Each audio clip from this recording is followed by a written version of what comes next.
Thanks to support from the community, we are streamlining the process for prevailing wage in Denver.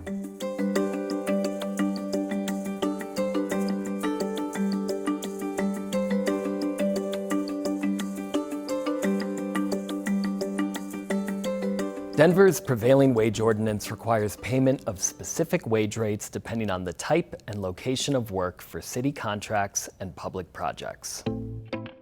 My new position within the Denver Auditor's Office is intended to help make the process of setting and reviewing prevailing wage rates stronger and more efficient.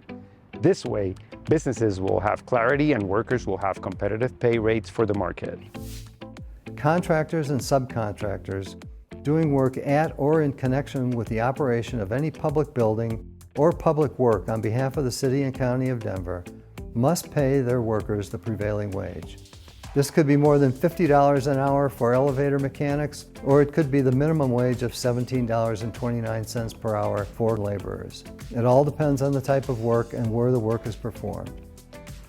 Covered prevailing wage work includes construction, improvement, repair, maintenance, demolition, or janitorial work.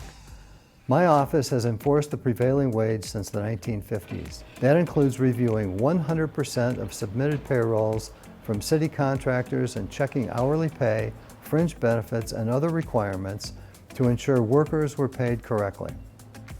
If workers were underpaid, we work with the employer to get restitution to the people who earned it according to the law. We could withhold payment for contracts or issue fines if an employer does not pay what it owes.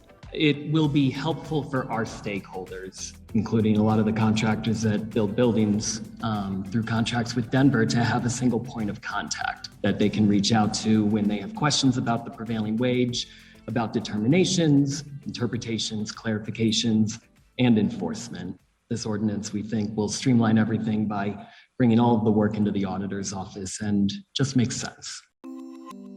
Starting this year, the Denver City Council also charged my office with setting the prevailing wage rates. To do that, we have added a position in the auditor's office for the prevailing wage administrator.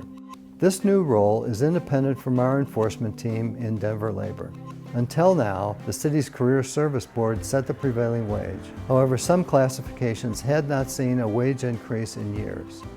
Under the newly updated prevailing wage ordinance, I am able to set prevailing wage rates, issue clarifications and interpretations of the prevailing wage, and use a more flexible approach for setting some wage rates. As our prevailing wage administrator, Luis will be independently responsive to the needs of our community, and we look forward to serving Denver through this improved efficiency. By streamlining the inspection and clarification process in the auditor's office, we are better able to help the people of Denver live, work, and raise a family here. Our Denver labor analysts will continue to pursue investigations for underpayment cases. For example, the prevailing wage team recently partnered with our wage theft team on a case. The prevailing wage division notified the wage theft division that a subcontractor did not pay its workers restitution for work they performed. The teams were able to use up-the-chain accountability to approach the primary contractor on the project. The primary contractor understood that it benefited from the work of these individuals and it was responsible for their payment, and it promptly paid the restitution of more than $5,000.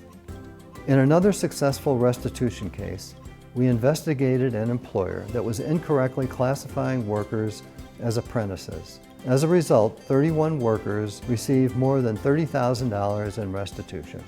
We are proud of how our work makes a difference in our community.